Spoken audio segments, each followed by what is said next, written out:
the Australian television network welcomes viewers around the world to the 1988 Tooheys 1000 from Mount Panorama at Bathurst.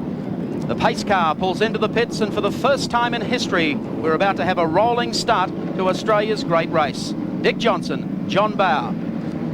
Almost a perfect formation. Klaus Niedzwitz will go with them. Longhust is lagging back. Let's wait for the start, and here they come. The great race is underway. The first Tooheys 1000, and it's Johnson away quickly. But look at Klaus Niedzwitz up here on the inside, and he will take John Bowe. Very quickly up into fourth place was Tony Longhust, and they are really sprinting at the front. Glenn Seton with a big problem in pit straight. The car seems to be jammed in gear by the look of it, and Seton's right at the back of the pack. A bad start for the Peter Jackson Nissan team. A great aerial view of Mountain Straight. Here comes Dick Johnson. Klaus Niedzwitz into second place. Tony Longhust has also shuffled John Bowe back one spot in the pack. Bowe runs fourth in the Shell Sierras. They head up Motorcraft Hill towards the BP cutting for the first time. Andrew Meidecke just in behind the leading pack, a whole swag of Sierras. He's followed by Colin Bond. There's a car in the pits, the Yellow Pages entry, car number 3 of Peter McLeod and Jim Keogh. So they didn't get off the starting line. Niedzwitz in car number 9. Then Longhust, John Bowe. They're looking for Andrew Meidecke, Colin Bond. As we go through the dipper. I'm looking for anything but a Sierra at the moment. You'll find probably 7 or 8 of them at the head of the field. Beautiful shot there, showing just that roller coaster effect to Conrad. There goes Niedzwitz, Longhust the next one. George Fury placed in behind the Holden, is he? Looks like Larry Perkins in front of him, so they've maintained their grid order at the moment. Yep, 8th and 9th on the track, exactly. There's the run coming down to Caltech's chase. George Fury having a go at the Holden, but for just about the completion of the first lap. And Dick Johnson will get a huge cheer as he comes across the line. He leads lap 1 of the Tooheys 1000 of Mount Panorama.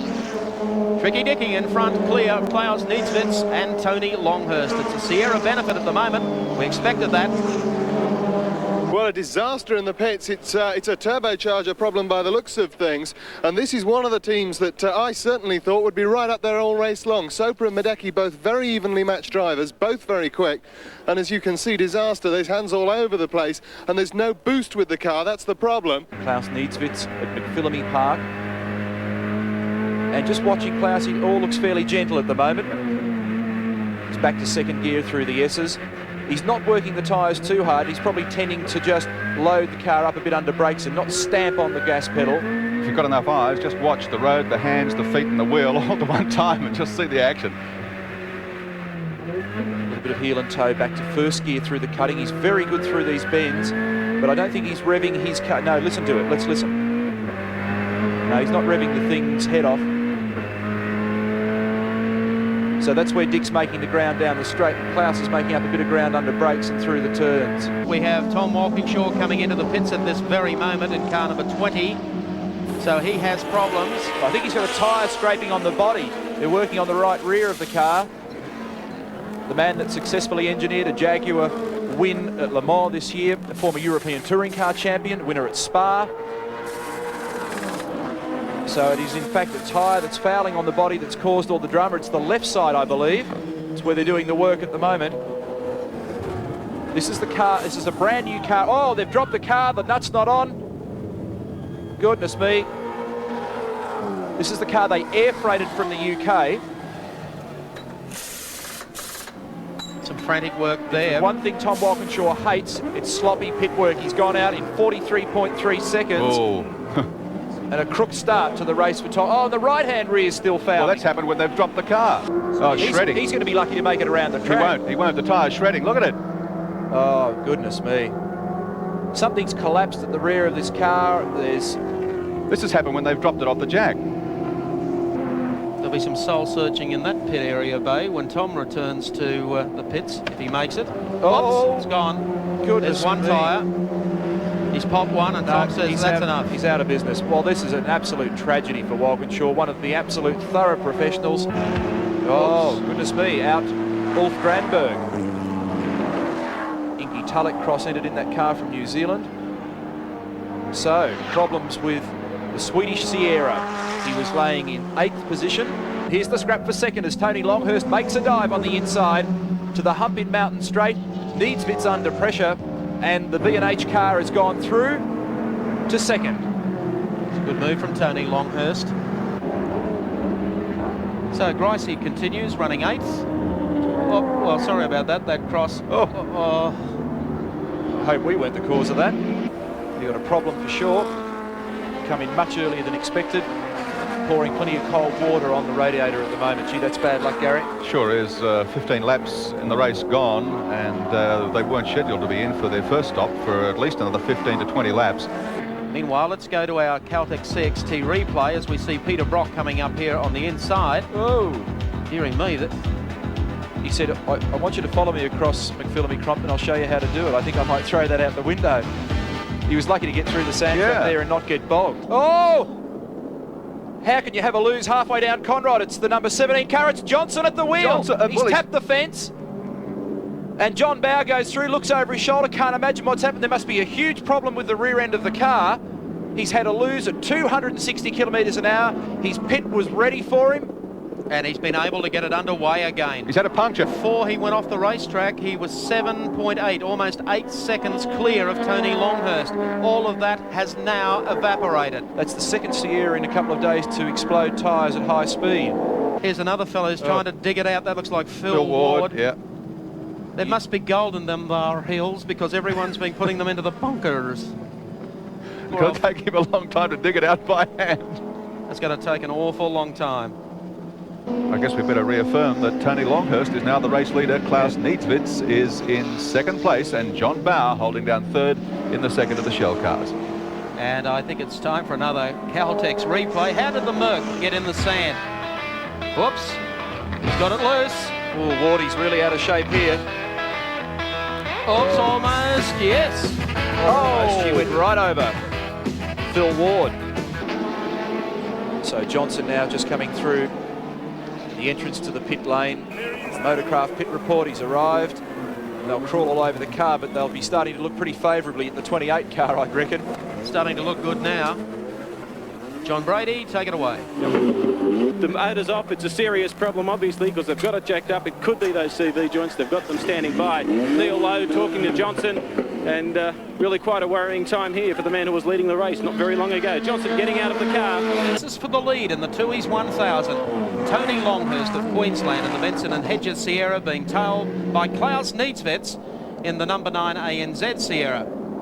Allan Grice, incidentally, Mike, had some sort of an exhaust problem, and the John Harvey Kevin Bartlett car has been to the pits and gone back out and rejoined. This is BP Race Cam with Klaus Needsvits, and he's in hot pursuit of Tony Longhust at the moment. The battle for first and second. But Klaus Needsvits has stalked him since Longhust took over the lead.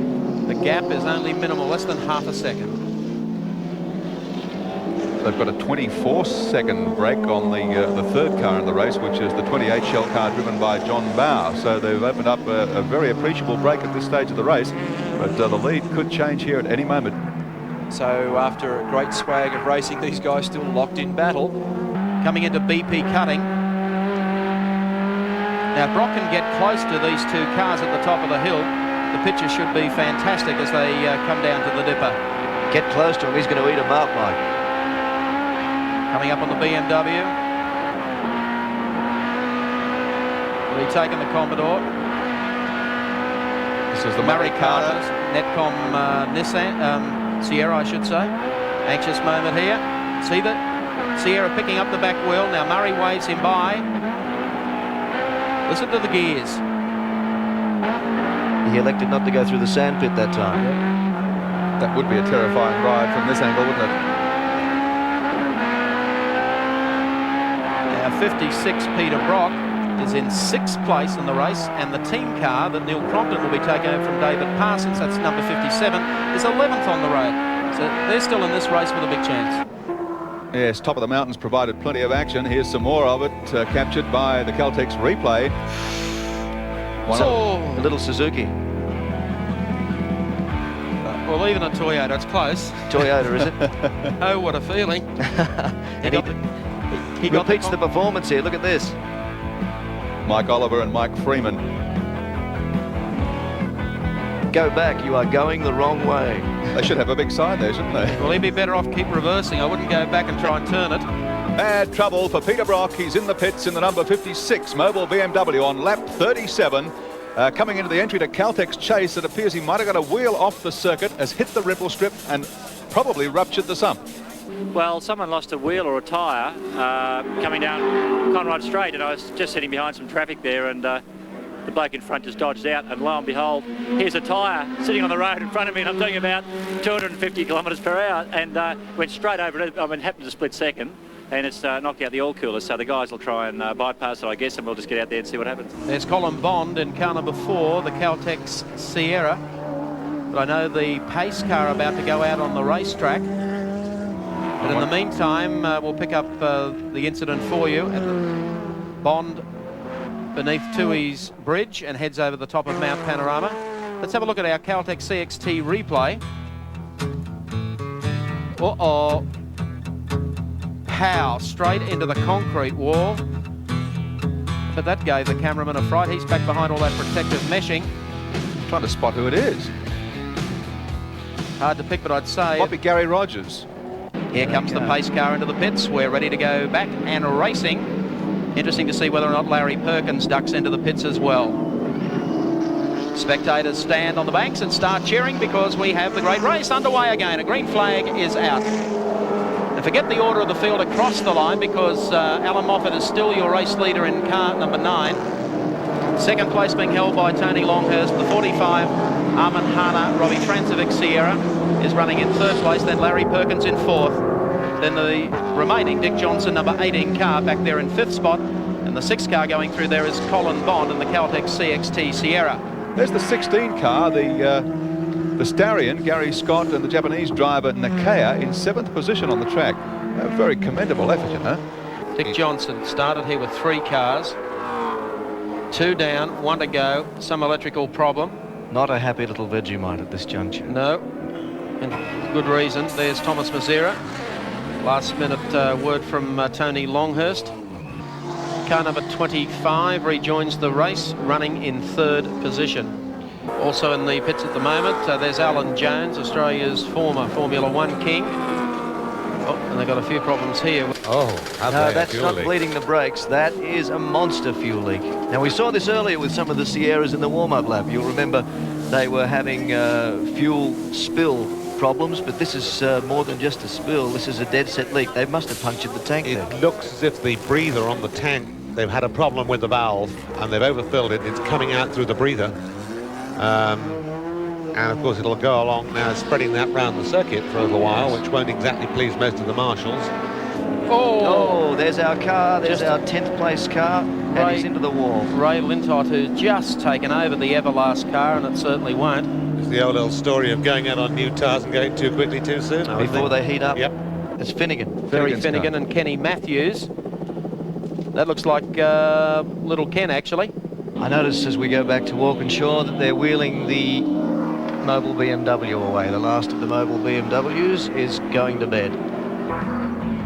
He really is a very keen driver, an excellent driver actually, and hasn't had much opportunity to race throughout 1988. There's Gregg Hansford of Queensland, 3rd driver in the ANZ lineup for this weekend. Klaus Niedzwitz has done his stints. Moffat has had a run and kept the pace up of the car, the front of the pack, let it throw out, and now Gregg Hansford's time. Great shots as they come down. Time for a Caltech's replay. You're wondering what went wrong with Kenny Matthews and Terry Finnegan's Commodore. Something's let go in a big way. It looks like he's done a motor. This is the race leader, a scheduled stop. Stopwatches are and so keep a very close eye on where Tony Longhust is. This is probably the most important stop of the race. And I got an unconfirmed report before that Thomas Mezera has to go back in the 25 car to do 20 laps. So this is a problem. Yeah, they got drama. So Tony Longhust must be about coming off the mountain now. That looks very much like a cylinder head gasket to me. And Longhust has gone through to the lead. So, minute and 45 seconds in the pits, and an unconfirmed report up here that there's oil floating around in the water of this car, and if that's the case, she's got big problems. they've got problems here, but the 10 car looks like it's all over for the Holden Special Vehicles team. What's the problem, John Brady? Well, at this stage, they don't know. I just talked to Andy Morrison, the crew manager here, the team manager. He has no idea of what the problem is. Larry's taking it rather philosophically. He had the helmet off even before he arrived on pit road, so it was all over, whatever it was. And Longhust headed for his pit bay at the moment. Here he comes. Yes, Tony is stepping out. Thomas Mezera will go back into the car. They've got all the time on their side because the number 10 car was only a lap down on it. And as you said before, John Bowe, there he is. May still well team up with Dick Johnson and could still pull off a win. And Dick is standing by in pit lane. If you cast your mind back, Gary and Mike, to his Formula Ford run in Australia a couple of seasons ago, you could not touch this guy in that class. He was brilliant, and he's tried so very hard to make a name for himself in Europe. He's running in British Formula 3 alongside the likes of Gary Brabham. Around goes the lusty Commodore. It's done it. And he's dropped some, well, what's he dropped there? Water? She's had the thing must have let go and it sprayed rubbish all over the rear tyres. Mezera very wisely just ducked briefly down to the escape road to avoid any possible collision.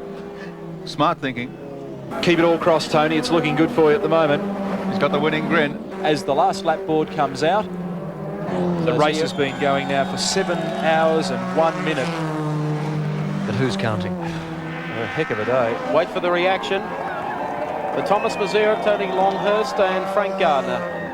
Fans on top of Mount Panorama, saluting them. Down to Forest Elbow. Final time. Officials and the fans up there acknowledge Thomas Mezera as he powers out of there. Heads down Conrod Straight for the final time. For the 1988 Tooheys 1000 at Mount Panorama at Bathurst, congratulations to Thomas Mezera, the great race winner in our bicentennial year. Frank Gardner has finally cracked it, and so too has Tony Longhust, and they deserve it. Yes. Dickie Johnson in second place, car number 18, after a great drive with John Bowe. And third place is going to go to car number 4 with Alan Jones at the wheel, the Colin Bond Caltex Racing Ford Sierra.